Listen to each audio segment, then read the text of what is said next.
सभी को सादर जय जिनेन्द्र। सबका बहुत बहुत धन्यवाद। और जितने भी लोग यहाँ पर जूम मीटिंग के माध्यम से द जैन फाउंडेशन की जो जैन दर्शन को प्रस्तुत करने की जो मुहिम है, जो लोग भी जुड़े हुए हैं उनका हार्दिक स्वागत है, हार्दिक अभिनंदन है। मैं अभी वैसे चार्टर्ड अकाउंटेंट की प्रैक्टिस करता हूँ, परंतु साथ में आज का जो टॉक है लगभग इसी विषय पर ही मेरी पीएचडी भी चल रही है, क्योंकि समय काफ़ी निकल चुका है। तो इस विषय पे 1 घंटा वैसे तो बहुत कम है, परंतु बहुत लोगों की जिनकी इसमें रुचि होती है तो उसके लिए एक शुरुआत में एक थोड़ा सा मन में उद्वेलित करने के लिए कि हाँ ऐसा भी कुछ कॉन्सेप्ट है, तो 1 घंटा उसके लिए बहुत काफ़ी है, आधा घंटा भी।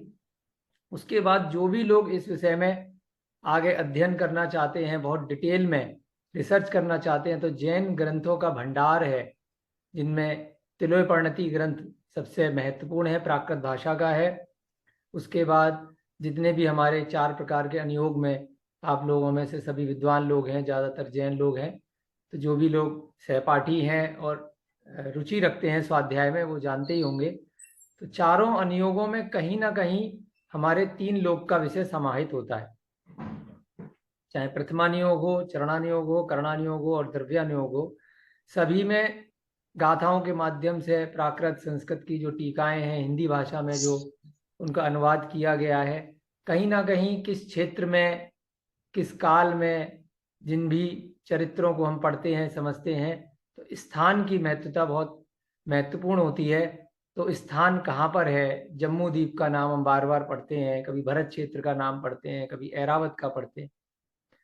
तो ये सारे नाम वर्तमान में हमें दिखाई क्यों नहीं देते, हम कहाँ हैं, कैसे रह रहे हैं, हमारी जो पृथ्वी है, जो गोल है, जिसको हम अभी वर्तमान में इस पंचम काल में बचपन से सुनते आ रहे हैं, तो वो कहाँ पर है उस भरत क्षेत्र के अंदर, जो ब्रह्मांड में जो मिल्की वे गैलेक्सी बताते हैं, या जो हब्बल थ्योरी है, या ऐसी बहुत तमाम स्टीफन हॉकिंस इत्यादि या गैलीलियो द्वारा बताई गई बहुत सारी थ्योरी जो हम अपने पठन पाठन में, अपनी जो व्यवहारिक हमारी जो पढ़ाई है उसमें पढ़ते हैं, इंजीनियरिंग में भी पढ़ाई करी जाती है, समस्त संसार जगत में जो भी हम आसपास के माहौल में सुनते हैं, तो वो सब चीज़ें कहाँ हैं, जैन दर्शन में वो कहाँ हैं। तो इसका मतलब या तो जैन दर्शन में कुछ कमी है या विज्ञान ने ज़्यादा तरक्की कर ली है। तो ये सारी शंकाएं आप लोगों के मन में आती होंगी। वो बहुत सारे लोग, मैं यहाँ पे जो नाम देख पा रहा हूँ, बहुत सारे विद्वान जगत के लोग भी जुड़े हुए हैं, कई सारे प्रोफेसर लोग भी हैं, कई सारे स्वाध्यायी हैं, तो सबको काफ़ी हद तक ये चीज़ें पता भी होंगी। मेरी भी रुचि इसी प्रकार से 8-10 साल पहले बनी थी। उसके बाद मैंने प्राकृत में अध्ययन प्रारंभ किया। धीरे धीरे गुरु महाराजों का, मुनियों का आशीर्वाद बना, तो जिसके कारण से मुझे कुछ ग्रंथों के बारे में पता चला, जिनमें त्रिलोक सार, त्रिलोक प्रणति प्रमुख है। बम्बई में डॉक्टर उज्ज्वला शाह जी हैं, उनका जैन भूगोल के नाम से ग्रंथ मुझे मिला। इस विषय में मेरी रुचि थी, उसको मैंने पढ़ा बहुत सरल भाषा में। उन्होंने हिंदी भाषा में बहुत समरी में बहुत अच्छे से वर्तमान समय से उन्होंने कंपेयर करके कई बातें बताई हैं। तो मेरी इसी दिशा में पीएचडी करने की इच्छा हुई। उसके लिए फिर पहले मैंने एमए किया लाडनू से, जैन विश्व भारती से। 8-10 सालों से मैं निरंतर अभ्यास कर रहा हूँ। क्योंकि ये सारे ग्रंथ जब मुझे मिले तो प्राकृत भाषा में और संस्कृत भाषा में इसकी टीकाएं थीं, कहीं कहीं हिंदी भाषा में अनुवाद था, परंतु मूल पढ़ने की मेरी रुचि थी। पांडुलिपियों से कहाँ से ये ग्रंथ बने हैं, क्या उसमें लिखा है, तो उसके लिए मैंने प्राकृत भाषा का डिप्लोमा और उसका सर्टिफिकेट कोर्स भी किया। और फिर आचार्य सुध सागर महाराज जी के सानिध्य में कुनकुन भारती से आचार्य विद्यानंद जी के आश्रम में मुझे प्राकृत सीखने के बाद मूल ग्रंथों का भी पठन का मुझे सौभाग्य प्राप्त हुआ। पांडुलिपियों में भी रुचि मिली। तो आज मेरी जो थोड़ी बहुत रिसर्च है पिछले कुछ वर्षों की, एक छोटी सी पीपीटी है, उसको मैं आपके सामने पहले प्रस्तुत करता हूँ। कुछ जो सामान्य दृष्टि से आप सबके प्रश्न उत्तरी रहती है, वह भी मैं आपके समक्ष पहले से ही मैंने कुछ प्रश्न लिख लिए हैं, जो जनरली लोगों के प्रश्न रहते हैं, वो हम आगे आपको उस प्रश्न उत्तरी को करेंगे। तो इसमें आपको पोस्ट बना दिया है, आप स्क्रीन अच्छा शेयर पोस्ट कर। बना दिया है, स्क्रीन शेयरिंग, ओके। आज का जो हमारा टॉपिक है Jain universe versus cosmology in modern science, इसी से मिलता जुलता विषय मेरे पीएचडी का भी विषय है और मुझे सौभाग्य मिला है, मैं इस विषय में मेरी रुचि थी तो 4-5 बार मुझे भारत के बाहर भी, विदेशों में भी इस विषय पे चर्चा करने का, लोगों के समक्ष अपने विषय को प्रस्तुत करने का अवसर प्राप्त हुआ है। और भारत में भी मुझे कई यूनिवर्सिटीज़ में जितना जहाँ समय मिला, यहाँ पर हमें अभी जो भी आधा घंटा भी मिला है उसमें थोड़ी बहुत जितना समराइज्ड फॉर्म में हो पाएगा उतने में हम अपना यहाँ पे विषय में आपकी जो भी रुचि है उसको बढ़ाने का प्रयास करेंगे। मैंने ये तत्वार सूत्र की अभी एक छोटी सी टीका लिखी है, इसमें भी रुचि मेरी इसीलिए बनी क्योंकि तीसरा और चौथा अध्याय विशेष रूप से 3 लोग के बारे में इसमें बताता है। ब्राह्मी लिपि में भी विशेष रुचि है, जगह जगह ब्राह्मी लिपि में जो शिलालेख मिलते हैं उनका भी अध्ययन करते हैं। अभी कल ही हमें एक श्रीलंका में हम लोग काम कर रहे हैं प्राचीन मंदिरों की खोज का, वहाँ पर भी अहिंसा केंद्र के नाम से एक मंदिर की स्थापना कराई है, तो वहाँ पर भी ब्राह्मी लिपि के लेख बहुत प्राप्त हुए हैं। कल ही एक नई जगह प्राप्त हुई है, वहाँ पर ब्राह्मी लिपि में अपना जैन धर्म का इतिहास श्रीलंका में मिला है, पहले भी कई बार मिला है। विदेशों में भी कई जगह, यूरोप में, अफ्रीका में और भारत के आसपास के जो एशिया के देश हैं वहाँ पर भी मुझे इस विषय को रखने का यूनिवर्सिटीज़ में मौका मिला। मैं पेशे से चार्टर्ड अकाउंटेंट हूँ। अब हम अपने विषय को शुरू करते हैं। जैन धर्म से आप सभी लोग आते हैं, हम भी आते हैं, ये आपको पता ही है कि एक धर्म न होकर के एक जीवन जीने की कला है जिसमें हम लोग जी रहे हैं। जो आज की प्रेजेंटेशन है, जो मेरा रिसर्च फील्ड है, उसमें सबसे महत्वपूर्ण ग्रंथ जो मुझे उपलब्ध होता है तिलोय प्रणति है। और अभी 10 दिन पहले से ही मैंने आर्यका ज्ञानमती माता जी का षट खंडागम की जो उनकी संस्कृत की टीका है, और आर्यका चंद्रमती माता जी ने जो उसकी हिंदी टीका करी है उसका स्वाध्याय प्रारंभ किया है। तो षट खंडागम में भी इस विषय पर काफ़ी चर्चा मुझे अभी भूमिका ही पड़ी है 10-15 दिन में, आगे उसमें भी पढ़ने का मुझे सौभाग्य मिलेगा। आचार्य पुष्पचंद बुद्धवली ने लिखा है षट खंडागम, आप सभी को पता ही है, दर्शन आचार्य ने उन्हें पढ़ाया था। तिलोय प्रणति जो ग्रंथ है वो आचार्य यति शब्द द्वारा रचित है। हमारे जैन दर्शन के बहुत ही विद्वान पूर्वाचार्यों में उनकी गिनती होती है। तिलोक सार जो ग्रंथ है उसी से ही मिलता जुलता है, काफी हद तक बहुत सारी समानताएं हैं, कुछ थोड़ी बहुत विषमताएं भी हैं। आचार्य नेमिचंद सिद्धांत चक्रवर्ती, जिनके आशीर्वाद से हम सभी लोग जानते हैं, श्रवण बेलगोला में जो बाहुबली भगवान की प्रतिमा है, चामुंडराय को आशीर्वाद दिया था, ये वही आचार्य हैं, आचार्य नेमिचंद सिद्धांत चक्रवर्ती, जिन्होंने तिलोक सार नामक ग्रंथ की रचना करी। और आर्यका विशुद्धमती माता जी ने बहुत ही सरल शब्दों में उसकी हिंदी टीका करी है, उसका भी मेरे को मैंने स्वाध्याय किया है 2-3 बार, क्योंकि एक बार में तो भूमिका बनती है, फिर बाद में उसके बाद प्राकृत पढ़ी, फिर दोबारा पढ़ा, फिर जब पीएचडी कर रहे हैं तो एक बार और पढ़ा। डॉक्टर उज्ज्वला शाह जिनका मैंने नाम लिया था, उन्होंने बहुत अच्छे से जैन भूगोल नामक पुस्तक लिखी है। तत्वार सूत्र आचार्य कुंदकुंज स्वामी का आप सभी को विदित है, उसमें भी तीसरा चौथा अध्याय विशेष रूप से इस 3 लोग के विषय में चर्चा करता है। जो आप लोगों के क्वेश्चंस रहते होंगे उनको मैंने पिछले कई सालों के अनुभव के आधार पर, जो सेमिनार में या जहाँ पर भी मेरा डिस्कशन चलता था, तो जो लोगों के प्रश्न आते थे तो उस प्रश्न की मैंने एक ब्लॉग बनाने का प्रयास किया। तो सबसे पहले अपनी पीपीटी शुरू करने से पहले ही मैंने सोचा, क्योंकि हिंदी में यहाँ पर हमें ज़्यादातर जैन लोगों के समक्ष ही सेमिनार रखना है, तो उन जनरल क्वेश्चंस को ही सबसे पहले थोड़ा बहुत ले लिया जाए, और उसके बाद कुछ जो मॉडर्न साइंस द्वारा बनाई गई वीडियोस हैं, बहुत आसानी से, आजकल यूट्यूब एक बहुत अच्छा सोशल मीडिया का प्लेटफॉर्म है, विकीपीडिया भी एक अच्छा प्लेटफॉर्म है गूगल की तरह आपके इंटरनेट पे, तो वहाँ पर भी बहुत सारी चीज़ें आपको मिल सकती हैं। तो यहाँ पर सबसे पहले हम हिंदी वाली वो पीपीटी निकाल रहे, दूसरी हाँ ये हिंदी वाली पीडीएफ है। सबसे पहले जो प्रश्न आता है लोगों का जब भी कभी इस विषय पर चर्चा होती है, तो जो आपके बाद में प्रश्न आएंगे, क्योंकि समय बहुत कम रहेगा, तो इसलिए मैंने सोचा मैं पहले से ही उनमें से कुछ छोटे छोटे प्रश्न आपके ले लेता हूं। पृथ्वी नहीं घूमती है तो दिन और रात कैसे होती है? बहुत साधारण सा प्रश्न है, क्योंकि हम लोग जब इसके बारे में चर्चा करेंगे जैन दर्शन के विषय में, तो तीन लोक का जो मैप है, तीन लोक का मैप आप लोगों को विदित ही है कि किस प्रकार से होता है।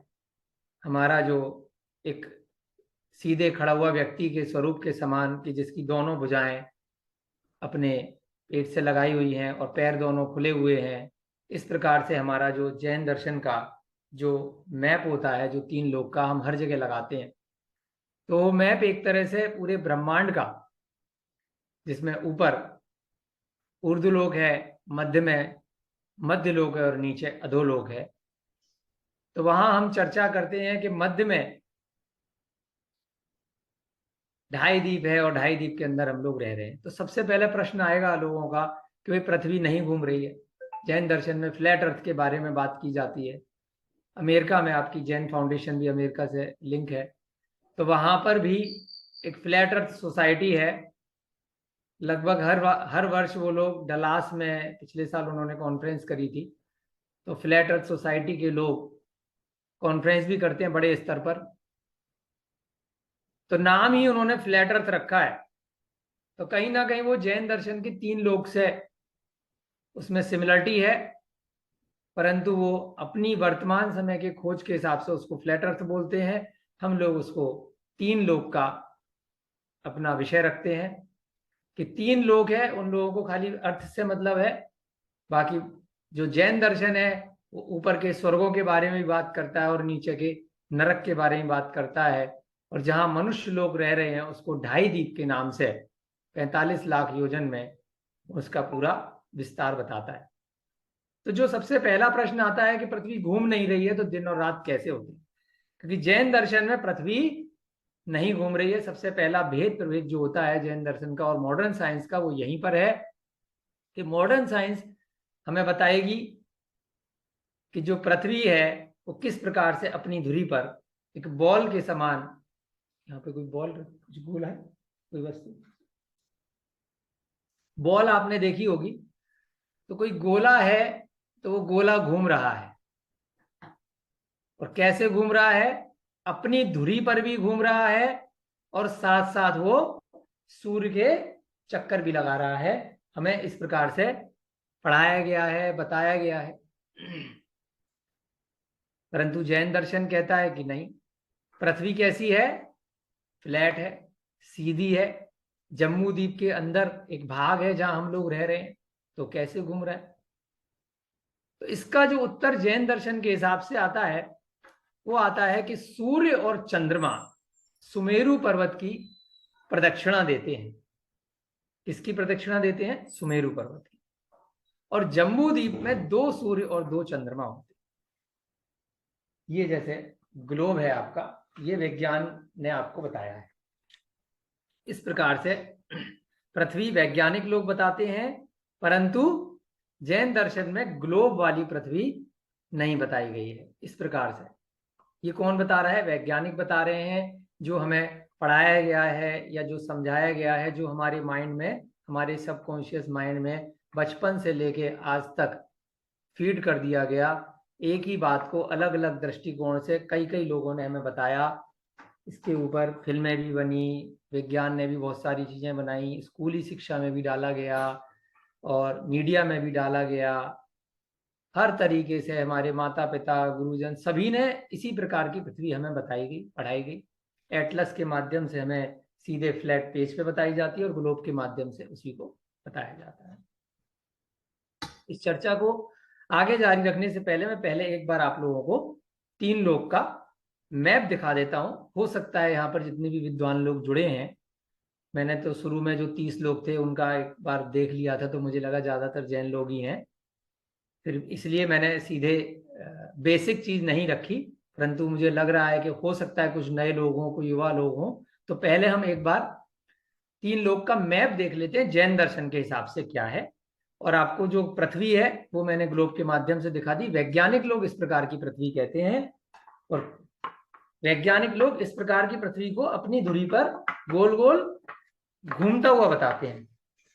इस प्रकार से गोल गोल घूम रही है और साथ साथ ये जो ग्लोब है ये पूरा, यहां पर मान लीजिए अगर सूर्य है मेरे सामने जो लैपटॉप रखा है, तो उसकी परिक्रमा करता हुआ वापस आ रहा है, ऐसे गोल गोल पूरी परिक्रमा लगाता हुआ वापस आ रहा है। ये मध्य में मान लीजिए यहां पर ये सूर्य है, इसकी परिक्रमा करते हुए वापस आ रहा है। इस प्रकार से ये 9 ग्रह, सूर्य और इसके पृथ्वी तीसरे नंबर का ग्रह बताते हैं, पहले नंबर पे बुध है, फिर शुक्र है, फिर इस प्रकार से आगे जाकर के बचपन में हमें यूरेनस, नेपच्यून, प्लूटो तक बताया गया था, परंतु भी वैज्ञानिकों ने कहा है कि वो तो कभी परिक्रमा पूरी नहीं करी गई, प्लूटो इत्यादि के द्वारा, तो उनको 9 ग्रह से हटा दिया गया है। तो उनका जो विज्ञान है वो यहीं पर मात खा जाता है कि वह एक कल्पना के विषय के रूप में चीजों को रखते हैं और बाद में अपनी गलतियों को मान करके फिर उसको हटा भी देते हैं। तो यहाँ पर हम सबसे पहले 3 लोग का मैप देखेंगे। इसको इसमें जो फोल्डर बनाया था ना, इसमें हम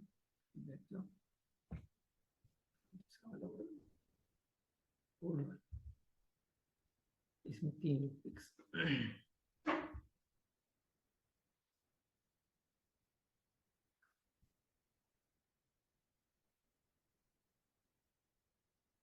यहाँ पर हम सबसे पहले जो बड़ा वाला मैप देखेंगे, 3 लोग का मैप,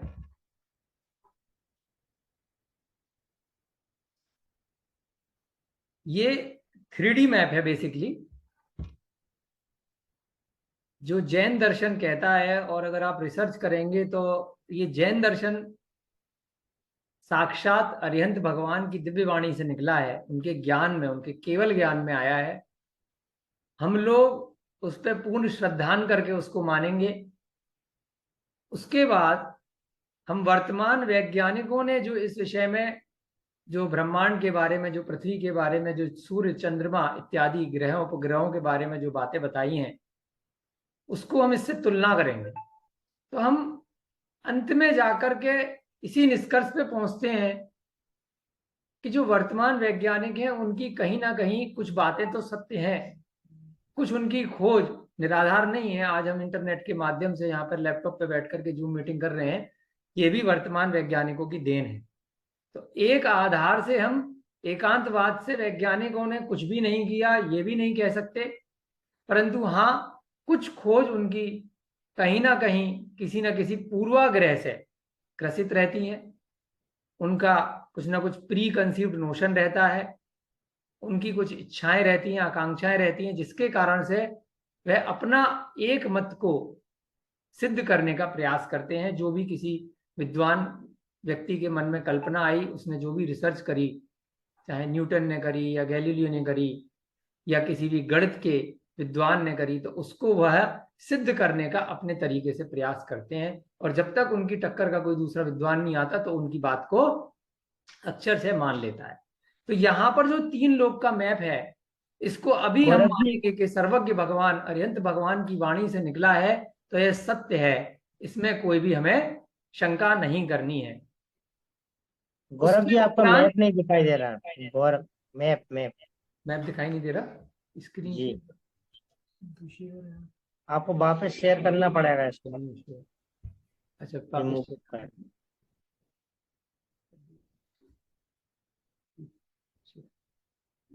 अब दिख रहा है मैप? जी जी, अब दिख रहा है। इसमें ये 3D मैप हमने लगाया है, कई पुस्तकों में मिलता है, हमने वहीं से, लोकाकाश इसको बोलते हैं।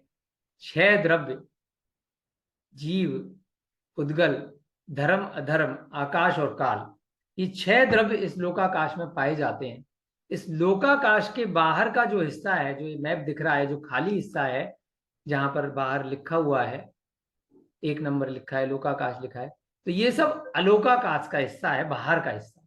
यानी कि बाहर के हिस्से में मात्र आकाश ही आकाश है, बाकी इसके अंदर पूरे के पूरे 6 द्रव्य पाए जाते हैं।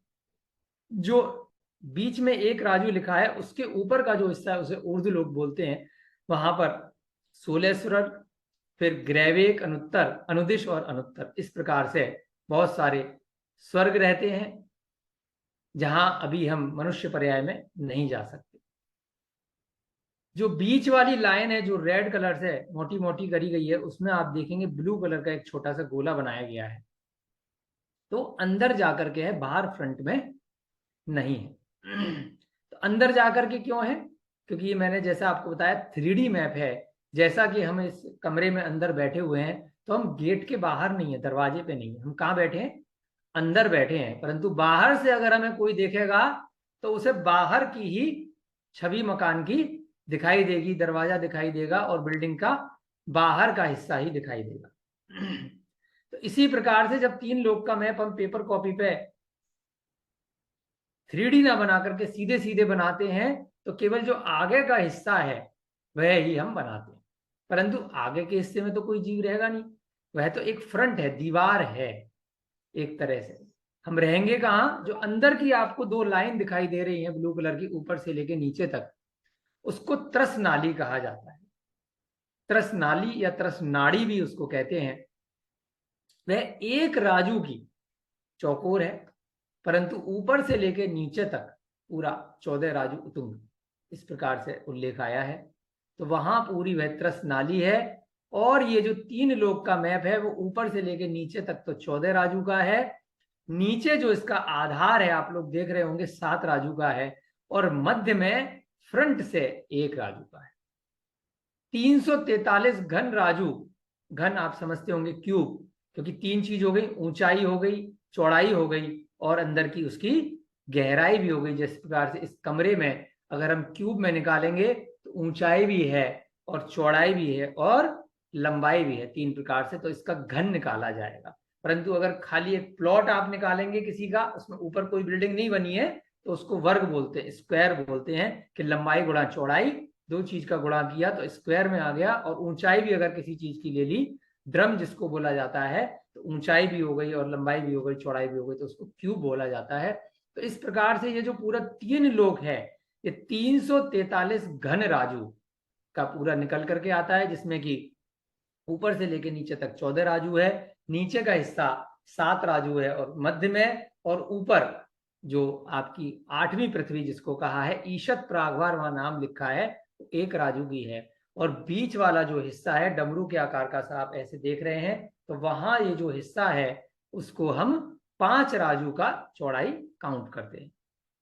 जो ऊर्ध्व लोक में भी बीच का हिस्सा आपको दिख रहा है आधे भाग पे, उसमें 3.5 राजू ऊपर और 3.5 राजू नीचे, क्योंकि 7 राजू का ऊर्ध्वलोक है और उसी प्रकार से 7 राजू का अधोलोक है, और बीच में 1 राजू की चौड़ाई मध्य लोक की है। तो जब इसको हम पूरी कैलकुलेशन करते हैं, समय होता है ज्यादा, तो पूरी कैलकुलेशन बोर्ड के माध्यम से हम करके दिखाते हैं।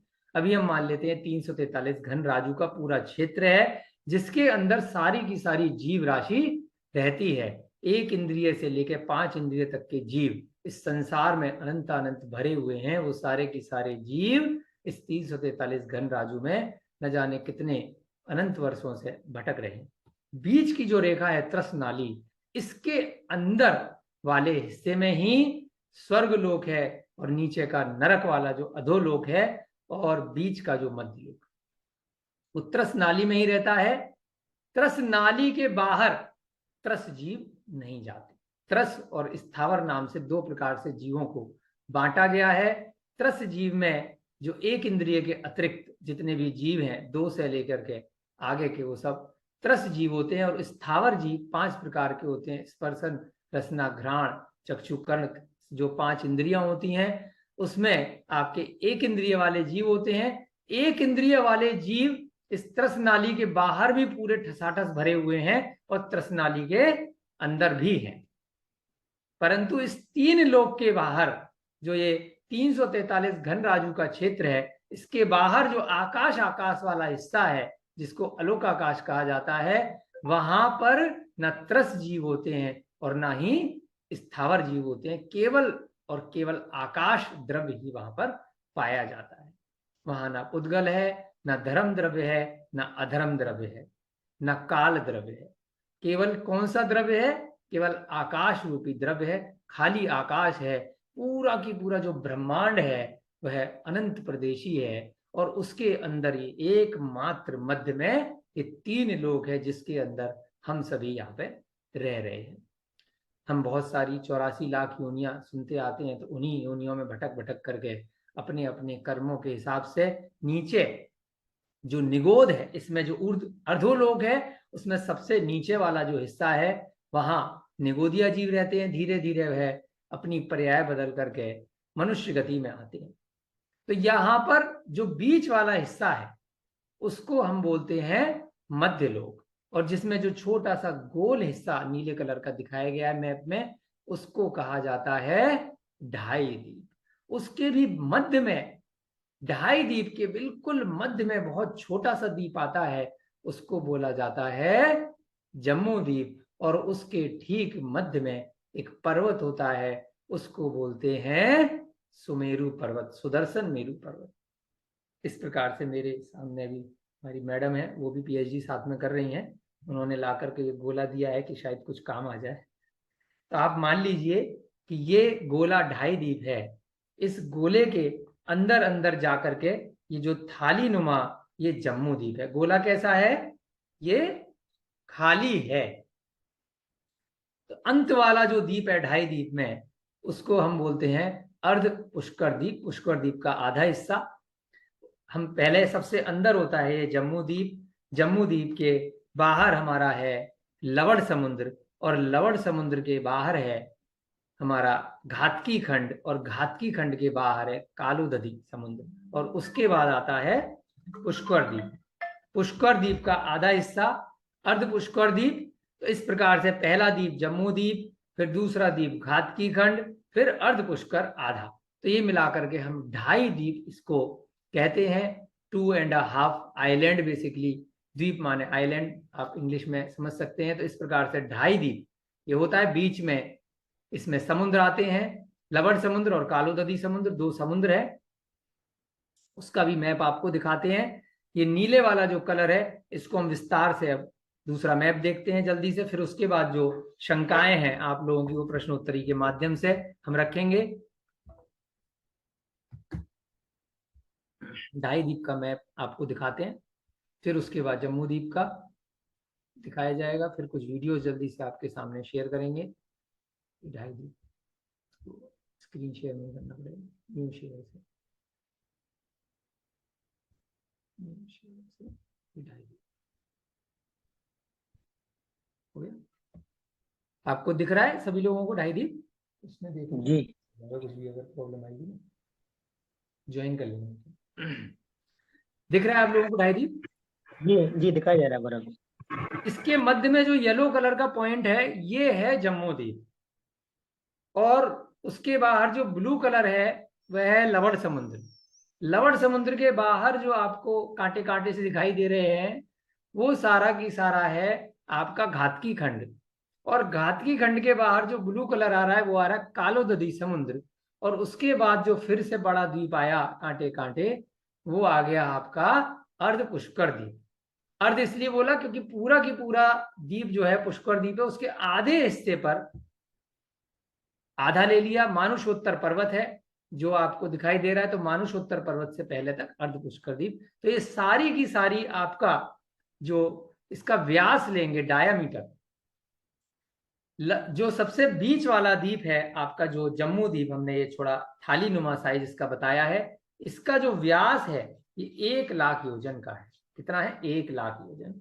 और वो डबल डबल करते करते, क्योंकि लवण समुद्र इस जम्मू द्वीप का डबल है, 1 लाख इधर से 1 लाख इधर से, तो 2 और 2 4, और उसके बाद इसी प्रकार से घातकी खंड 4 का डबल 8 और 8, और फिर उसके बाद कालोदधी, फिर उसके बाद डबल डबल करते जाते हैं।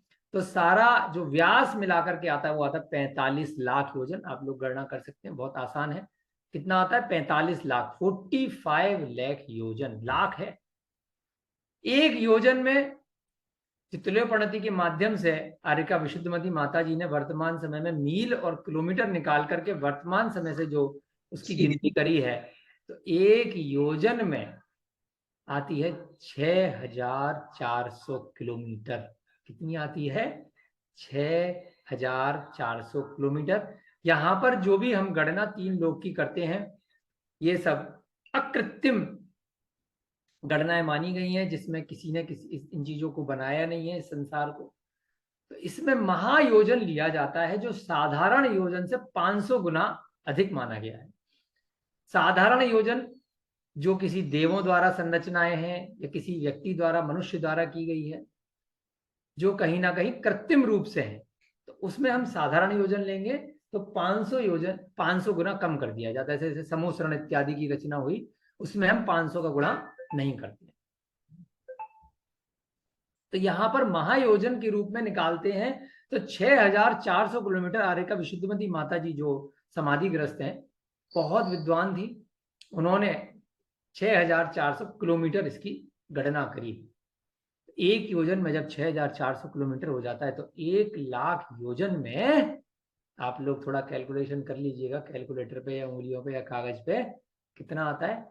64 करोड़ किलोमीटर। कितना? 64 करोड़ किलोमीटर। इतना व्यास, इतना डायामीटर हमारे जम्मू द्वीप का है और इतनी ही ऊंचाई हमारे सुमेरु पर्वत की है। जम्मू द्वीप के मध्य में जो सुदर्शन मेरु है, जो पहला मेरु है, सुमेरु पर्वत जिसको शॉर्ट में बोलते हैं, और 4 मेरु और इस ढाई द्वीप में, 2 दाएं 2 बाएं, एक विजय, एक मंदर और एक अचल और एक विद्युन्माली, इस प्रकार से 5 मेरु हमारे हैं। सुमेरु पर्वत सबसे ऊंचा है, बाकी के 4 मेरु 80-80 हजार के थोड़े उससे कम है।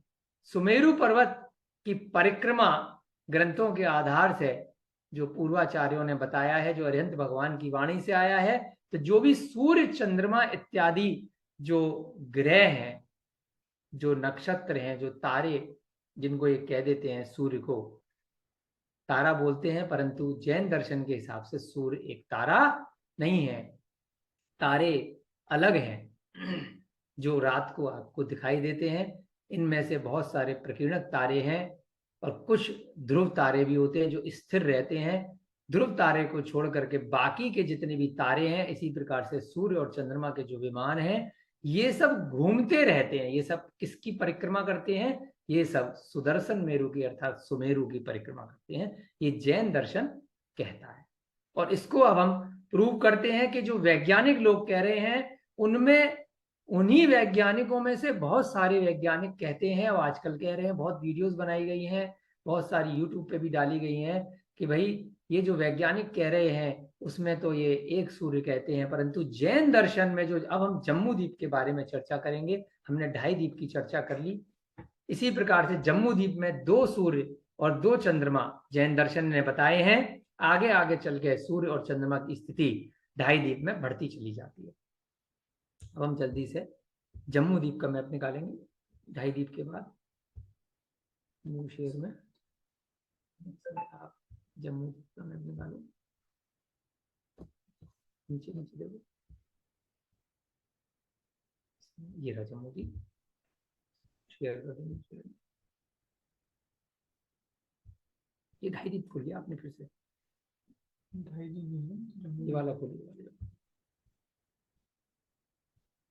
अब जो छोटा वाला बीच वाला हिस्सा था उसे बोलते हैं, इसको बड़े होकर दीजिए,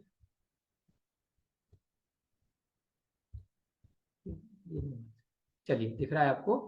आप लोग पहले से ही विद्वान हैं तो पढ़ा तो आपने होगा, थोड़ा सा रिवीजन ही कर रहे हैं अभी हम, कि यहाँ पर जम्मू द्वीप में बीच में सुमेरु पर्वत है और सबसे नीचे जो येलो कलर का छोटा सा हिस्सा है वो है हमारा भरत क्षेत्र। साइड में लिखा है भरत और ब्रैकेट में लिखा गंगा सिंधु। उस क्षेत्र में 2 नदियां निकलती हैं, गंगा और सिंधु नदी, और बीच में एक पर्वत निकलता है जिसका नाम है विजयार्थ पर्वत। ये जो भरत क्षेत्र है सबसे नीचे, इस जम्मू द्वीप का 190वां भाग इसको कहा गया है, 190th हिस्सा। जब 1,00,000 के हम 190वां भाग करेंगे तो जो उसका ऊपर से लेके नीचे तक का आएगा भाग, वो आता है, कैलकुलेशन करने के बाद आप लोग कैलकुलेटर पे कर सकते हैं, 526 सही 6/19, 526 पॉइंट समथिंग योजन। तो इतने योजन का हमारा भरत क्षेत्र का ऊपर से लेके नीचे तक का विस्तार आता है। उस भरत क्षेत्र के भी हमें 6 भाग करने होते हैं जिनको 6 खंड कहा जाता है। उसके मध्य में विजयार्थ पर्वत रहता है और 2 प्रकार से, इस प्रकार से एक गंगा नदी और एक सिंधु नदी बहती है। इस भरत क्षेत्र का दूना, उसके ऊपर आप देख पा रहे हैं हेमवत क्षेत्र, फिर उसका दूना हरि क्षेत्र, फिर उसका दूना आपका आगे चल करके जो विधेय क्षेत्र है, और विधेय क्षेत्र को पूर्व और पश्चिम दो प्रकार से बांटा गया है। फिर वापस से आधा आधा आपका ये नील आ गया, फिर रम्यक आ गया, फिर हिरण्यवत, और फिर आपका ऐरावत क्षेत्र। तो जिस प्रकार से नीचे दक्षिण भाग में भरत क्षेत्र है, उसी प्रकार से बिल्कुल उसकी टू कॉपी, उसकी सिमिलर कॉपी है ऊपर उत्तर क्षेत्र में ऐरावत क्षेत्र। जैसी स्थिति, जैसा काल यहाँ पे भरत क्षेत्र में चल रहा है, वैसी स्थिति वैसा काल उधर ऐरावत क्षेत्र में चल रहा है। अभी रात के लगभग 8:30 बज रहे हैं, और अभी इतने ही टाइम ऐरावत क्षेत्र में भी चल रहा होगा। यहाँ पर भी हुंडा अवसर्पणी काल चल रहा है, और उसका पंचम काल है, वहां पर भी ऐरावत में भी इसी प्रकार की स्थिति है। हम लोग अभी यहाँ से वर्तमान में, हम भूमि गोचरी मनुष्य हैं, हम लोग अब यहां से हम दूसरे हेमवत क्षेत्र में भी नहीं जा सकते, तो हम अभी ऐरावत क्षेत्र में जाने की संभावना हमारी इस वेशभूषा में, इस पर्याय में, जब तक किसी दूसरे देव इत्यादि की सहायता हमें न मिले, किसी विद्याधर इत्यादि की, तो उसके अलावा अभी लगभग हमें संभावनाएं थोड़ी कम है। तो अभी हमें अरिहंत भगवान की वाणी से ही यहाँ पे अपना श्रद्धान करना है। उसके बाद हम जल्दी से देखते हैं भरत क्षेत्र। भरत क्षेत्र हम कहाँ रह रहे हैं, एक दूसरी स्क्रीन शेयर करेंगे। इसमें जो छोटा सा हिस्सा है 190वां भाग, इस भरत क्षेत्र में हम यहाँ पर जो दो नदियां बताई, गंगा नदी और सिंधु नदी, एक तरफ आप देख रहे हैं गंगा जा रही है और एक तरफ सिंधु, और बीच में जो पर्वत है विजयार्थ पर्वत, ये दो नदियां और बीच का पर्वत इस पूरे भरत क्षेत्र के 6 खंड करता है। नीचे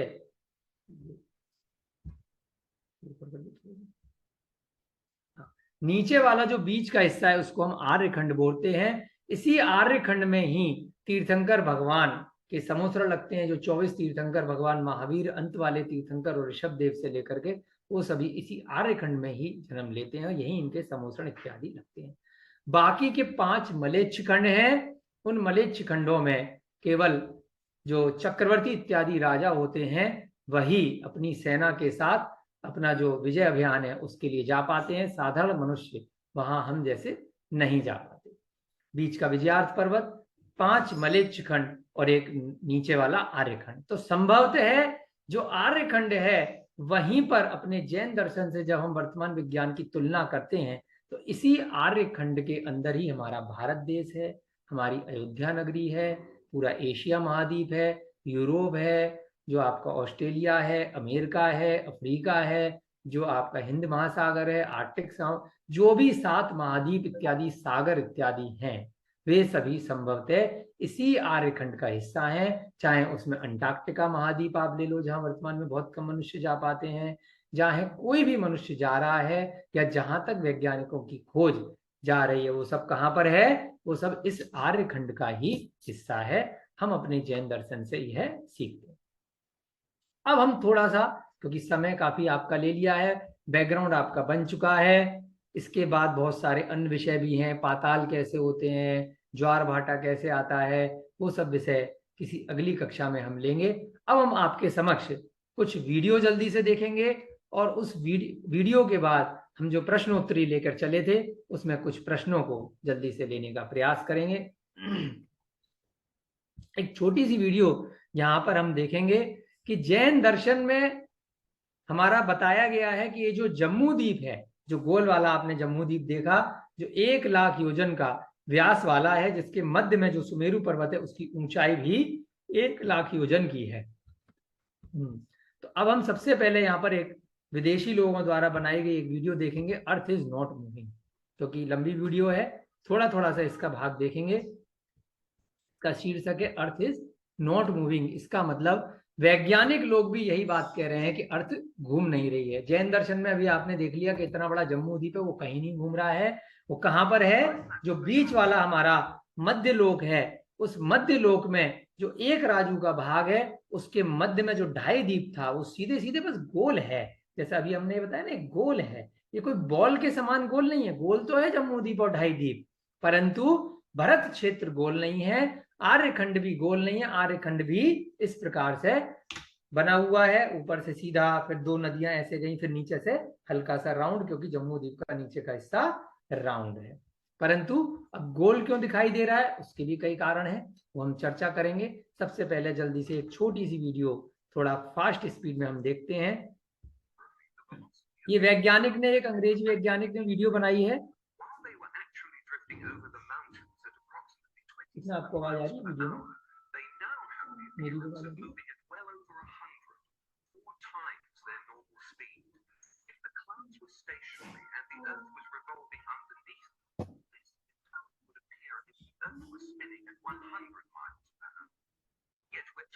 ये शुरू में मैं आपको बैकग्राउंड बता देता हूं। इस वीडियो में अर्थ इज नॉट मूविंग को प्रूव करने का प्रयास किया गया है कि पृथ्वी घूम नहीं रही है। वैज्ञानिकों की भाषा में ही वैज्ञानिकों को बताया जा रहा है कि जो ग्लोब वाली पृथ्वी अभी हमने देखी कि अपने धुरी पर, यानी कि स्पिन कर रही है और अपने एक्सिस पर कर रही है, और साथ साथ सूर्य की परिक्रमा लगा रही है। तो ये अगर घूमती होती तो साथ साथ इस वैज्ञानिक ने बताने का प्रयास किया है, बहुत अच्छी मूवी बना करके, कि उसके साथ में जो एनवायरमेंट है, जो वायुमंडल है, वो भी घूमना चाहिए। आप लोग थोड़ा सा इमेजिन करने का प्रयास कीजिए। मेरे को यहाँ पे मीना सी, जूही जी, बहुत सारी लेडीज भी दिख रही हैं, ज्यादा लोग तो नहीं देख पा रहा मैं। तो वो लोग अपने घर में जरूर मिक्सी चलाते होंगे। तो मिक्सी जब चलती है इस प्रकार से, उसकी शेप रहती है, तो जब मिक्सी को हम बटन दबाते हैं तो उसमें अंदर का जो भी सामान आपने डाला है, चाहे पानी, जूस वगैरह, वो घूमता है बहुत जोर जोर से। नीचे के हिस्से में जो मिक्सी का हिस्सा है वो थोड़ा कम घूमेगा। तो जितनी मिक्सी का साइज ऊपर चौड़ा होता जाएगा, इस प्रकार से ऊपर के हिस्से का आप देखोगे वो ज्यादा घूमेगा। तो वैसे ही अगर अर्थ है, अगर हमारी पृथ्वी है, अगर गोल पृथ्वी अपनी धुरी पर अगर घूमेगी गोल गोल, तो उससे ऊपर जो वायुमंडल है, जितना उससे ऊपर जाएगा, उससे उसकी स्पीड और ज्यादा तेज होनी चाहिए, ना कि वो स्थिर। तो उसी को यहाँ पे बताने का प्रयास किया है साइंटिस्ट ने, कि ऊपर के जो क्लाउड इत्यादि हैं वो अपनी दिशा से अलग घूम रहे हैं। एक झूले पे बैठा है, झूले पे बैठ करके उन्होंने वीडियो बनाने का प्रयास किया है कि किस प्रकार से चारों तरफ का एनवायरनमेंट और तेजी से घूमता अगर नीचे की पृथ्वी हमारी घूम रही होती। जो वैज्ञानिकों ने स्पीड दी है पृथ्वी के घूमने की, 6000 से ज्यादा किलोमीटर पर आवर की स्पीड से घूम रहे हैं। इतनी तेजी से अगर हम घूमेंगे तो हर समय जितना हम ऊपर जाएंगे, हमारा जितनी मंजिल ऊपर बनेगी, तो बहुत तेजी से हमें चक्कर आएगा, हम हमेशा ज्यादा घूमेंगे। तो ये थोड़ा सा प्रूव करने का प्रयास किया है। उसके बाद इन्होंने एक और आगे जाकर के ये एक वीडियो इसी में जोड़ी है, समय कम है इसलिए मैं थोड़ा सा फास्ट फॉरवर्ड करके आपको दिखाऊंगा कि अगर पृथ्वी घूम रही होती तो ऊपर से जो बादल इत्यादि हैं उनको समय लगता है पानी गिरने में। आपको आवाज आती है, उसके बाद ऊपर से पानी गिरेगा बादल का, जब वर्षा का मौसम अभी निकल के चुका है। तो नीचे तक आते आते अगर पृथ्वी हमारी घूम करके 1 घंटे में अगर 6000 से ऊपर किलोमीटर की रफ्तार से जा रही है, तो 10 मिनट तो लगेंगे ना बादल से यहाँ तक पानी आने में। इतनी कोई गोली की रफ्तार से तो आ नहीं रहा है। ऊपर से आप यहाँ से भी हवाई जहाज से जाएंगे तो थोड़ा टाइम लगता है ऊपर जाने में। उसी प्रकार से बादल से जब वर्षा का जल नीचे गिरेगा तो 10 मिनट, 15 मिनट, 20 मिनट, 5 मिनट, कुछ तो समय लगेगा। तो उतने में अगर आप एवरेज निकालेंगे, अगर 1 घंटे के 12 भाग किए जाते हैं 5-5 मिनट के हिसाब से, तो 5 मिनट में कितने किलोमीटर उस जल को ट्रेवल कर जाना चाहिए। अगर पृथ्वी आपका हिस्सा यहाँ पर है और अगर ऊपर से जल बादल का गिरा, तो 15 मिनट के अंदर या 10 मिनट के अंदर कई सौ किलोमीटर दूर जाकर के वो जल गिरना चाहिए। ऐसे ही जो फायर क्रैक से अभी आपका दशहरा निकला, अपन जैन लोग तो चलो पटाखे नहीं छुड़ाते, दिवाली पे भी जैन लोग जीव हिंसा से बचने के लिए, परंतु जो पटाखे यहाँ से रॉकेट भेजते हैं, तो कहीं पर आप भेजोगे और पृथ्वी अगर नीचे से घूम गई तो कहीं जाकर के पहुंचेगा। तो उसी उदाहरण को उन्होंने यहाँ से प्रैक्टिकली दिया है। Fire works and rain as you know it would be impossible. कि जो फायर वर्क्स हुआ या बारिश है, स्पिनिंग दिखा रहे हैं 1600 किलोमीटर पर आवर की स्पीड से जो घूम रही अपनी धुरी पर। अगर उसको हम कंपाउंड करेंगे तो किस प्रकार से, कितनी दूर जाकर के उसका वर्षा का जल गिरेगा। उसके बाद जो फ्लैट अर्थ सोसाइटी के लोग हैं, उन्होंने कुछ वर्षों पहले एक एक्सपेरिमेंट किया, वैज्ञानिकों को साथ में लेकर के, पैराशूट लेकर के एक गैस के गुब्बारे में। फेलिक्स बॉमागार्डनर नाम का एक व्यक्ति है, वह ऑस्ट्रिया से पूरा स्काई डाइविंग करता है, और आप देखेंगे बिल्कुल प्रैक्टिकली रिकॉर्डेड फैक्ट है, 14 अक्टूबर 2012 को न्यू मैक्सिको से उन्होंने वहां से फेल किया, और कितना समय उन्हें गिरने में लगा, और जहां से वो कूदे थे उसके बाद उस स्थान से कितनी दूरी पर वो अपने जो पैराशूट के माध्यम से वो पहुंचे, और अगर अर्थ घूम रही होती तो उसके हिसाब से कैलकुलेशन करके उनको कितने किलोमीटर दूर पहुंचना चाहिए। ये देखते हैं हम, ये व्यक्ति थे, ऑन रिकॉर्ड चीज है। न्यू मैक्सिको से इन्होंने उड़ान भरी, 3 घंटे इनको लगे ऊपर पहुंचने में, 39 किलोमीटर की यात्रा करी। जो दूरी बताइए उस हिसाब से 1674 किलोमीटर दूर उसको गिरना चाहिए था, परंतु अब देखेंगे वो पैराशूट से कहां गिरा है। फेलिक्स शुड हैव लैंडेड इतने घंटे 4000 किलोमीटर वेस्ट, क्योंकि जो अर्थ की स्पिनिंग की जो गति है वो किस दिशा में जा रही है ये भी आपको बताया गया, परंतु गिरे कितनी दूर, उतने घंटे में मात्र 70 किलोमीटर। कहाँ 4000 किलोमीटर और कहाँ 70.5 किलोमीटर। फिर थोड़ा सा इन्होंने जोक किया है इस वीडियो को बनाने में। आप थोड़ा बाहर निकलिए और देखिए कि आपको पृथ्वी अगर घूमती हुई दिख रही है, स्पिनिंग सेंसेशन अगर आपको लग रहा है, तो आपको डॉक्टर को दिखाने की जरूरत है। पृथ्वी कहीं नहीं घूम रही है। अगर आपका दिमाग घूम रहा है, थोड़ा सा जोक लिखा है, अच्छी बात है, फनी। उसके बाद बहुत अच्छे से एक्सपेरिमेंट किया मैंने भी प्रैक्टिकली, जब तुल्य प्रति ग्रंथ पढ़ा, उसके बाद मैंने बहुत देशों की वेबसाइट देखी, एयरलाइंस की वेबसाइट देखी, एयर इंडिया की भी वेबसाइट देखी। उसमें बहुत देशों में जब लेकर जाया जाता है तो अपनी वेबसाइट पर डाला जाता है कि हम कितनी दूरी तय कर रहे हैं। ये भी बहुत एक साधारण उदाहरण है आप लोगों के समक्ष, कि अगर इतने घंटे किलोमीटर की रफ्तार से अगर पृथ्वी घूम रही है, तो यहाँ से आपको अमेरिका जाना है, ऑस्ट्रेलिया जाना है, किसी दूसरे देश में जाना है, तो 24 घंटे से ज़्यादा क्यों लग रहे हैं इतनी लंबी दूरी तय करने में कई बार।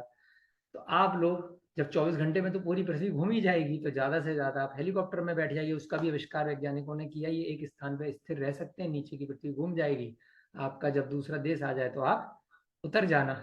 एक जोक का भी विषय है, तो उसका जो लोग इसमें तर्क करते हैं वो कहते हैं कि एनवायरनमेंट भी साथ में घूम रहा है, तो भले ही आप हवा में कहीं स्थिर भी हो गए तो एनवायरनमेंट भी घूम गया, इसलिए आप जहां पे जिस देश में थे उसी स्थान पे रहेंगे। परंतु उसका यहां पर बताने का इन्होंने प्रयास किया है इस वीडियो के माध्यम से, कि जितनी भी एयरलाइंस जाती हैं, जिस स्थान से वो एयरलाइंस यहां से निकली है और जहां पर जाकर के उसने लैंड किया है, तो वह ही दूरी उतनी ही रहती है जब वो वापस आती है। जैसे मान लीजिए यहाँ से ऑस्ट्रेलिया गई, तो जितने घंटे की दूरी, जितने किलोमीटर की दूरी, जो रास्ता नेविगेशन का उसका रहा, वही रास्ते से वो वापस आएगी, चाहे वह अगले दिन दूसरे समय पर वापस उड़ान भरे। तो अगर पृथ्वी घूम गई है तो उसका मार्ग परिवर्तित हो जाना चाहिए था, और अगर पृथ्वी जिस जगह जिस स्पीड से घूम रही है उसके पीछे पीछे अगर फ्लाइट जा रही है, तो फ्लाइट की जो स्पीड है वो आप सभी को ज्ञात होगी, लगभग 800 किलोमीटर से लेकर के 1000-1200 किलोमीटर तक अधिकतम फ्लाइट की स्पीड होती है, और यहाँ जो पर घंटे की स्पीड है वो 1600 किलोमीटर है। अगर पृथ्वी जिस दिशा में घूम रही है अपनी धुरी पे, उसके पीछे पीछे अगर आपकी फ्लाइट जाएगी तो कभी पहुंच ही नहीं पाओगे, उसके रिवर्स में जाओगे तो बहुत जल्दी पहुंच जाओगे। उसी टाइमिंग के हिसाब से आप दोनों वक्त कैसे जाओगे, जाते में भी और आते में भी, उसको यहाँ पर इन्होंने वीडियो के माध्यम से बताने का प्रयास किया है। हम जल्दी से वीडियो देखते हैं कि क्लाउड्स के हिसाब से किस प्रकार से स्पीड आपकी चल रही है और फ्लाइट की स्पीड किस प्रकार से चल रही है। अगर जो मैंने आपको बताया वही यहाँ पर है कि अपोजिट साइड में जाएगा तो बहुत जल्दी पहुंच जाओगे, और अगर जिस स्पीड से पृथ्वी घूम रही है जिस दिशा में, तो बहुत जल्दी आपकी दूरी तय हो जाएगी।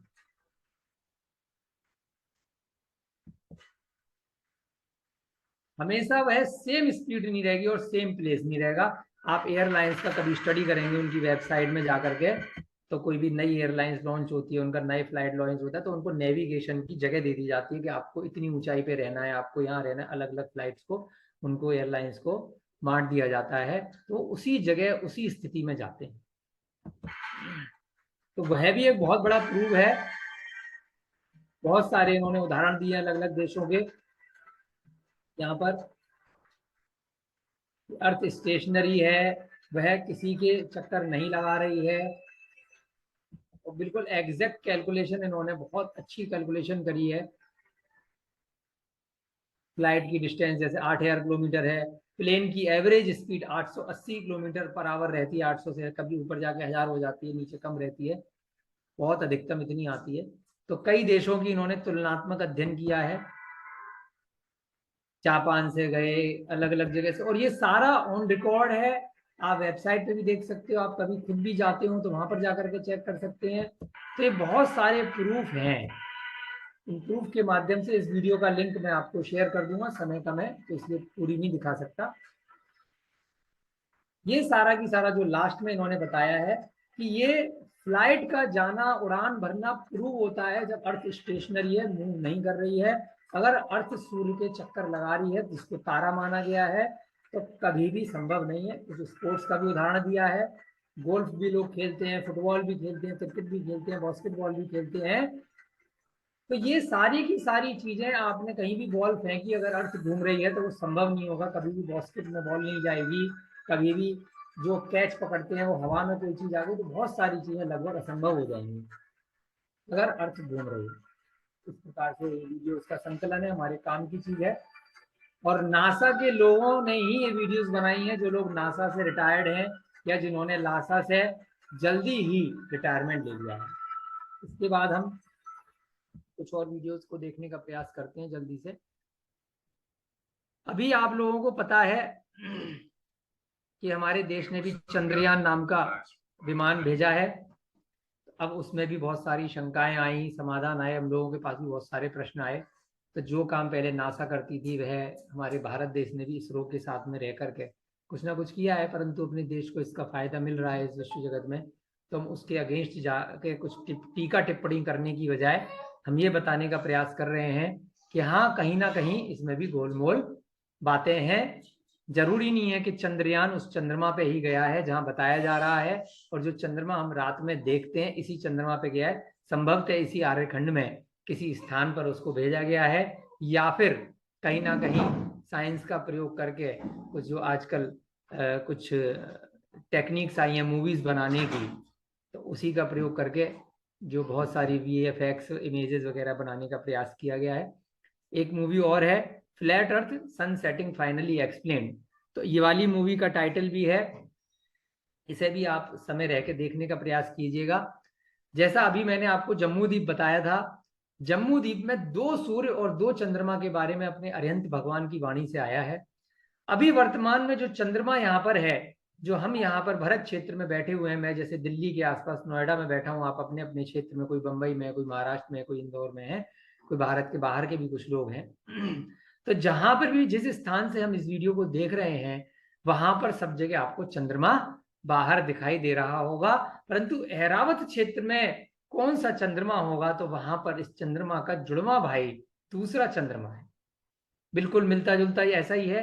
जो तिथि आज की चतुर्दशी तिथि यहाँ पर है, वही चतुर्दशी आश्विन मास की वहां पर चल रही होगी। तो जैन दर्शन के हिसाब से 2 चंद्रमा हैं जम्मू द्वीप में, और 2 ही सूर्य हैं। और उसी प्रकार से बहुत सारे वैज्ञानिक भी आज की डेट में कह रहे हैं कि हाँ भाई, 2 सूर्य हैं और 2 चंद्रमा हैं। हमने भी देखे हैं, हमने भी देखे हैं, बहुत सारे लोग उसको देखते हैं और उसके बारे में चर्चा करते हैं। यहाँ पर इस वीडियो में भी इन वैज्ञानिक ने बताने का प्रयास किया है कि 2 सूर्य और 2 चंद्रमा।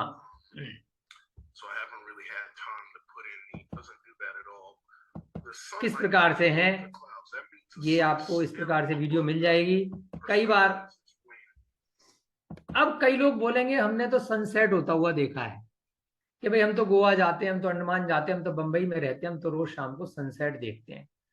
तो ये साधारण सी फोटोज हैं, दिल्ली में भी मेट्रो चलती है, रेलवे चलती है, आपकी कोई बड़ी बिल्डिंग होगी या आप किसी भी फंक्शन में, पंच कल्याण इत्यादि का फंक्शन है, मंदिर का कोई भी है, तो बहुत सारी लाइटें एक झालर के रूप में लगाई जाती हैं। तो यहाँ पर आप देखेंगे कि एक लाइट लगाई गई है और धीरे धीरे बहुत सारी लाइट एक ही ऊंचाई पे लगाई गई है, परंतु सामने से देखने पे क्या लग रहा है, जो अंत वाली लाइट है वो नीचे दिखाई दे रही है, जबकि आपको मालूम है कि आप जैसे जैसे इस प्रांगण में आगे बढ़ने का प्रयास करेंगे, इस गलियारे में, इस गैलरी में, ऊंचाई उतनी वापस होती जाएगी उस जो जाली लग रही है। तो वैसा ही यहां से बताने का प्रयास किया गया है कि ऐसे बहुत सारी फोटोज यहाँ पे संकलन किया है।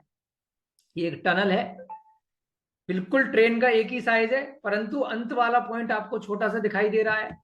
ऐसे ही बादल हैं, आपको दिख रहा है आसमान में एक ही साइज पे है, एक ही हाइट पे है, परंतु लास्ट में जो सड़क का कोना है वहां से आपको लगेगा कि बादल जमीन को छू रहे हैं। इसी को बोलते हैं कि एक्सिस, जो समुद्र में हमने देखा वो मिल गया। ऐसे बहुत सारी यहाँ पे 25-30 फोटो का संकलन किया गया है अलग अलग। तो आप भी इस प्रकार की बहुत सारी फोटो खुद से भी आप इमेजिन कर सकते हैं। अभी पिछले दिनों में इंदौर में गोमटगिरी गया, वहां पर भी मेरे को एक जैसे लाइन से जैसे 24 जिनालय थे, तो लास्ट का जो जिनालय वो दिखा कि बिल्कुल नीचे जमीन पे दिख रहा है। ऐसी ये है, बड़ी बड़ी कंपनियों में आप देखेंगे ऐसे बहुत सारी आपको फिगर्स आपको दिखाई देंगी। ये भी एक मेट्रो का एक क्षेत्र है, लास्ट वाली जो लाइट है नीचे दिखाई देगी। तो ऐसे ही जो सनसेट हो रहा है, उस सनसेट को इसी कॉन्सेप्ट पे आपको लेकर चलना है।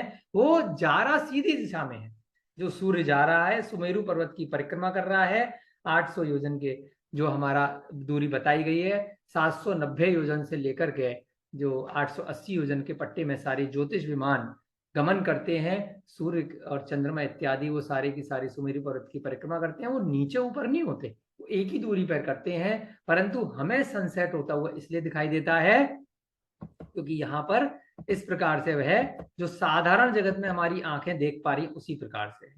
एक इसमें आगे और एक छोटी सी वीडियो बढ़ेगी, जल्दी से हम दिखाते हैं। एक तो आपको कॉन्सेप्ट थोड़ा पता चल गया कि सनसेट कुछ नहीं होता है, वो हमारी आंखों का भ्रम है, वो सूर्य हमसे दूर जा रहा है। यहाँ पे इन्होंने 3D मैप बनाया है, ऑटोकैड एक जो सॉफ्टवेयर होता है उसके ऊपर इसको बनाया गया है, जिसके माध्यम से हम लोग बहुत सारे आर्किटेक्ट लोग या इंटीरियर वाले लोग बनाते हैं। यहाँ पर 3 पेड़ इन्होंने लिए हैं एग्जैक्टली इवन साइज के। जिस पेड़ के पास आप जाएंगे वह पेड़ आपको बड़ा दिखाई देगा। ये 3 पेड़ है, एक आगे वाला पेड़ है हमारी आंखों की वजह से जो लास्ट वाला पेड़ होगा हमें छोटा दिखाई देगा, जो बीच वाला है वो उससे थोड़ा बड़ा, और जो जिसके पास हम खड़े हैं वह और बड़ा। इसी प्रकार से जो ऊपर जो पीला रंग आपको दिखाई दे रहा है, ये 2 सूर्य इन्होंने लिए हैं और 3 दूरियां ली हैं पेड़ के माध्यम से।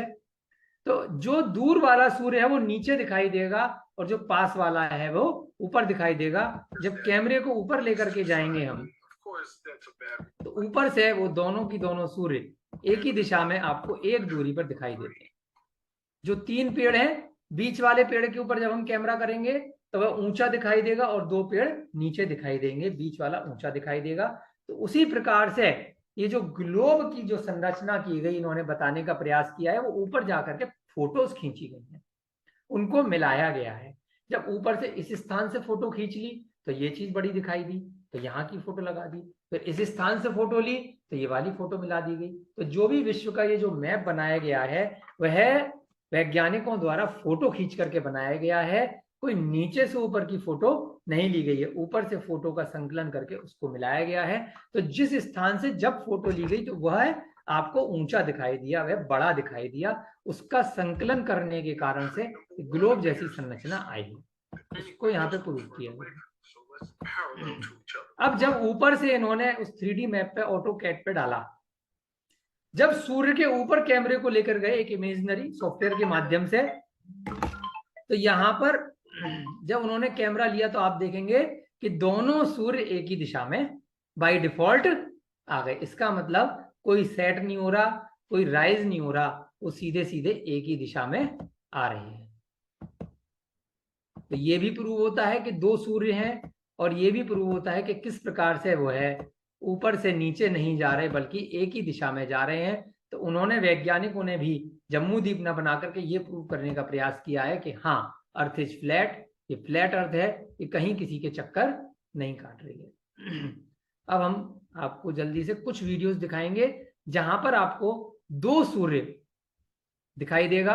अब वैज्ञानिकों से पूछा गया कि भाई 2 सूर्य आपको दिखाई दिए हैं, मैंने खुद भी देखे थे अपनी खोज के दौरान। मैं एक बार इटली गया, वहां पर इटली में वेनिस करके एक जगह बड़ी प्रसिद्ध है, समुद्रों का देश है। वहां पर वेनिस में मुझे खुद भी प्रत्यक्ष रूप से 2 सूर्य, एक छोटा एक बड़ा दिखाई दिया। बाद में बहुत सारी शंकाएं हुई कि दूसरा सूर्य यहीं का है या लवण समुद्र का है या शुक्र ग्रह है, क्या है। अल्टीमेटली अभी तक मेरी मान्यता यही लग रही है। ये कुछ वीडियोज हैं यहाँ पर, बहुत सारी आपको मिल जाएंगी। 2 सन की वीडियो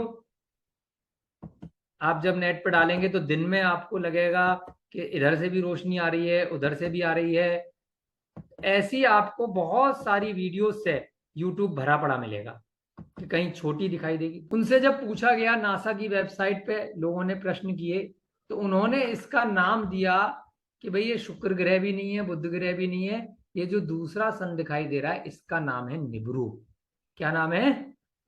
अभी स्कूलों में नहीं पढ़ाया जा रहा, कहीं बताया नहीं जा रहा, परंतु उन्होंने नाम लिख दिया इसका कि निब्रू है। अब ये देखिए, इसमें दूसरा सन दिखाई दे रहा है, 2014 में कनाडा में मिला।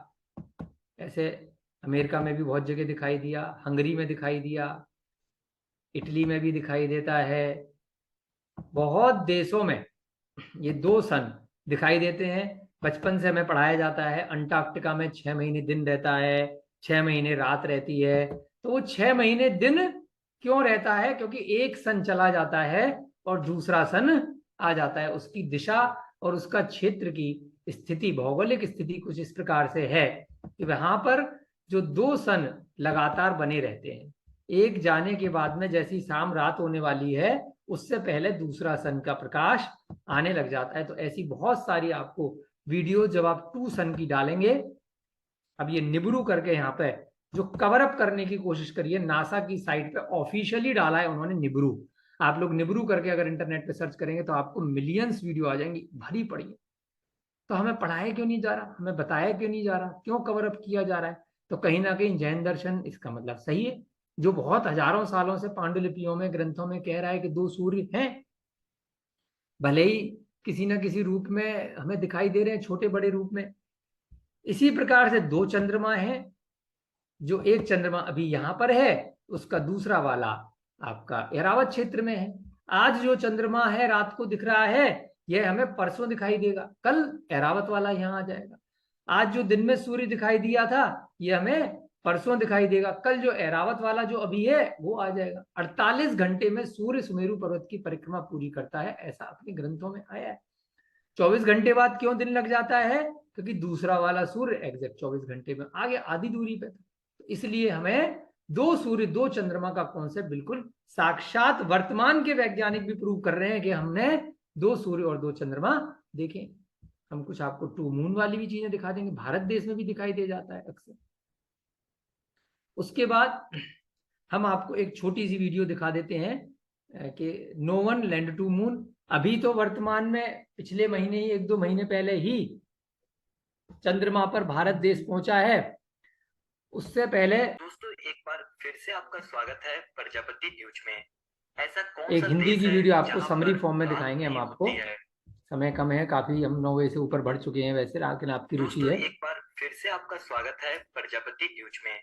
ऐसा कौन सा देश है कुछ देशों के नाम जहां यहाँ पे रात लिए गए नहीं हैं होती है?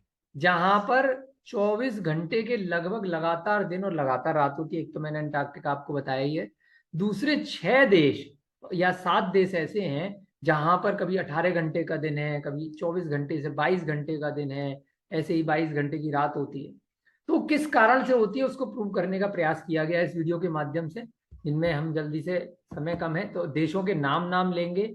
एक नॉर्वे है, एक फिनलैंड है, एक आइसलैंड है, इटली के भी कुछ जगह हैं, तो जहां पर बहुत लंबी लंबी रात और दिन रहते हैं। भारत में सामान्य तौर पर 12 घंटे का दिन और सूरज लुक्का छिपी का खेल खेलता है। आपसे एक छोटी सी रिक्वेस्ट है, ऐसे देश कारण जहां दुनिया के लगभग जगह भर याद रहेंगे। मतलब यह जगह नॉर्मल दिन रात से है।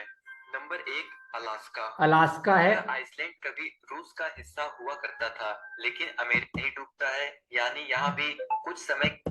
Number 2, Canada. कनाडा में दुनिया भी के ऐसा सबसे है। बड़े देशों में से 50 दिन तक तो सूर्य डूबता ही नहीं है। 50 दिन तीन, तक लगातार फिनलैंड। दिन रहता है। हजारों झीलों और आइसलैंड से बना यह काफी खूबसूरत देश है। गर्मी के मौसम मतलब कि सूरज डूबता ही नहीं है और उजाला रहता है। यह काफी खूबसूरत देश गर्मी की छुट्टियां बिताने के लिए काफी अच्छी जगह है। कहा जाता है कि यहाँ सर्कल के अंदर आता है। ऐसे में यहाँ दिन रात नॉर्मल से थोड़े इस प्रकार से यहाँ पे ये 6 यहाँ देशों के बारे में बताया गया है। करीब 100 दिनों तक वहाँ रात नहीं होती है। तो दोस्तों, अब आप जान गए होंगे ऐसे कौन से देश है मैं इसके लिंक आपको भेज दूंगा, कहा आप जाता डिटेल है, में बहुत क्योंकि आराम से देख यह सकते देश हैं। Number 4, Antarctic Iceland. आइसलैंड यह है। यूरोप का ग्रेट ब्रिटेन के बाद दूसरा सबसे अब ये जितने भी देश हैं, कमाल की बात, जब मैंने तिलोय प्रणति से इसको पढ़ा, कंपेयर किया, तो जो भी इसमें पीरियड इत्यादि बताए गए हैं, वह सारे की सारे पीरियड जो निकल करके आए, वो आए जब हमारा सूर्य सुमेरु पर्वत की परिक्रमा में अभ्यंतर वीथि में होता है। 3 प्रकार की वीथि वहां बताई गई है, अभ्यंतर वीथि, मध्य वाली और फिर बाह्य वीथि। तो अभ्यंतर वीथि के समय सूर्य के सबसे ज्यादा नजदीक रहता है सुमेरु पर्वत, तो उसी समय दिन और रात में लंबे दिन, ज्यादातर समय 2 सूर्य भी दिखाई देते हैं। जहां जहां भी देशों में 2 सूर्य की वीडियो हैं, वो भी जून जुलाई अगस्त के आसपास की ज्यादा मिलती है, मई से लेकर अगस्त तक। और उसी प्रकार से इन्हीं 4 महीनों में लंबे दिन रहते हैं संभवतः। बहुत ही रेयर केस कहीं ऐसा है जो इन 4 महीने के अलावा लंबे लंबे दिन है। तो वह भी अपने जैन दर्शन से प्रूव होता है कहीं ना कहीं। इस प्रकार से ये वाली वीडियो है। एक वीडियो की झलक और आपको दिखाता हूं कि जिसमें ये बताने का प्रयास किया गया है कि जो रॉकेट्स जाते हैं, ये ऑल रॉकेट्स वाली, नीचे वाली ऑल रॉकेट्स गोइंग टू, जो रॉकेट्स इत्यादि भेजे जाते हैं, जैसे अभी चंद्रयान का भेजा गया या उससे पहले नासा वाले भेजते हैं, तो वो सभी की सभी भी कहीं ना कहीं ऊपर न जाकर के कहीं समुद्र में ही गिर जाते हैं। एक चीज बड़ी कॉमन मिली मुझे कि जहां पर भी कोई भी देश स्पेस रिसर्च में कार्य कर रहा है, उसने अपने सेंटर समुद्र के किनारे ही बनाए।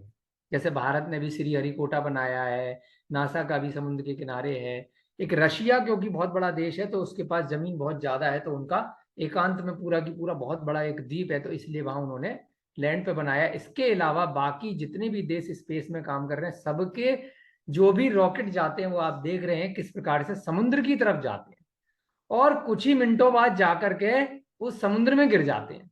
परंतु हमारे आंखों पे इस प्रकार की पट्टी एक प्रचार के माध्यम से बनाई जाती है कि वह स्पेस में जाकर के अपनी कक्षा में इतनी जल्दी स्थित हो गए और हमने तो वेस्ट मटेरियल जो था वो समुद्र में गिराया, जबकि रॉकेट का जो ईंधन था वह खत्म हो गया कुछ ही मिनट के बाद में। वो जाकर के, जिससे कि जनहानि नहीं हो, दिल्ली में तो नहीं रॉकेट छोड़ा जाता, कहाँ छोड़ा जाएगा, वह ऐसे एकांत वाले स्थान पर इसरो का सेंटर बनाया गया। ऐसे ही सारे जो 10 बड़े देश कार्य कर रहे हैं, वह सभी देश अपने रॉकेट को कहीं ना कहीं समुद्र की तरफ ही छोड़ देते हैं। और बहुत आराम से जो लोग प्रत्यक्ष रूप से देखते हैं, वो देखते हैं कि पूरा की पूरा रॉकेट नीचे समुद्र में गिर गया।